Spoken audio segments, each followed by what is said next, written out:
مراکش زلزلے میں جاں بحق افراد کی تعداد 2000 سے تجاوز کر گئی۔ آفٹر شاکس کا سلسلہ جاری ہے۔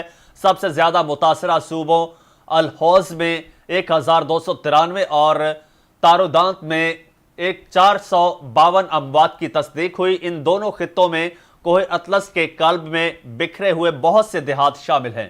ان دیہات سے زیادہ تر ناقابل رسائی علاقے ہیں۔ موجودہ عمارتوں کی اکثریت زلزلہ پروف نہیں ہے۔ زلزلے میں درجنوں افراد زخمی جبکہ 1400 کی حالت تشویشناک بتائی جا رہی ہے۔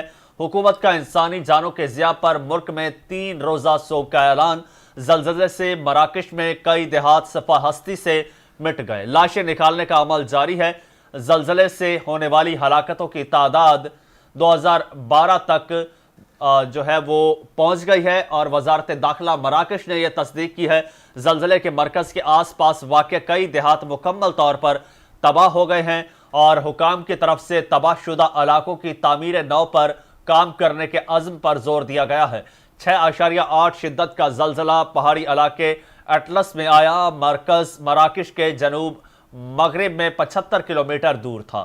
زلزلے کی زیر زمین گہرائی 18.5 کلومیٹر تھی اور عوام نے رات گھروں میں جانے کے بجائے سڑکوں اور کھلے مقامات پر گزاری۔ مراکش میں زلزلے کو 1960 کے بعد سے اب تک کا سب سے زیادہ ہلاکت خیز زلزلہ کہا جا رہا ہے۔ پاکستان سمیت دنیا کے بہت سے ممالک کا مراکش کے ساتھ ہمدردی کا اظہار۔ پاکستان سمیت دنیا کے بہت سے ممالک نے مدد کی پیشکش بھی کر دی۔ پاکستان کے نگراں وزیر اعظم کا مراکش میں زلزلے سے نقصانات پر اظہار افسوس۔ مشکل کی اس گھڑی میں مراکش کی حکومت اور عوام کے ساتھ ہیں، انوار الحق کاکڑ نے یہ کہا۔ 24 فروری 2004 کو رباط سے 400 کلومیٹر شمال مشرق میں 6.4 کی شدت کا زلزلہ آیا تھا۔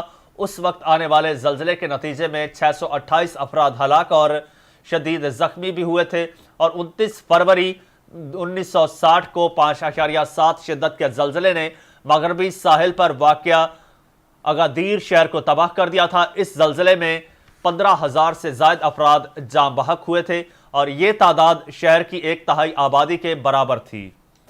آپ کو بتا رہے ہیں مراکش زلزلے میں جاں بحق افراد کی تعداد 2000 سے تجاوز کر گئی ہے۔ آفٹر شاکس کا سلسلہ تاحال جاری ہے۔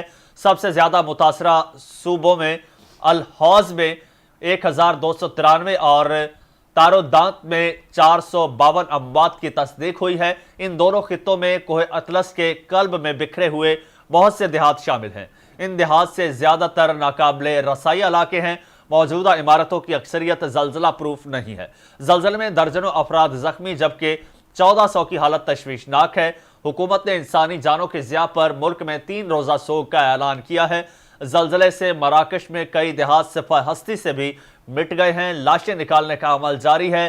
زلزلے سے ہونے والی ہلاکتوں کی تعداد 2012 تک پہنچ گئی ہے اور زلزلے کے مرکز کے آس پاس واقع کئی دیہات کو مکمل طور پر تباہ ہو گئے ہیں اور حکام کی طرف سے تباہ شدہ علاقوں کی تعمیر نو پر کام کرنے کے عزم پر زور دیا جا رہا ہے اور 6.8 شدت کا زلزلہ پہاڑی علاقے اٹلس میں آیا اور مرکز مراکش کے جنوب مغرب میں 75 کلومیٹر دور تھا۔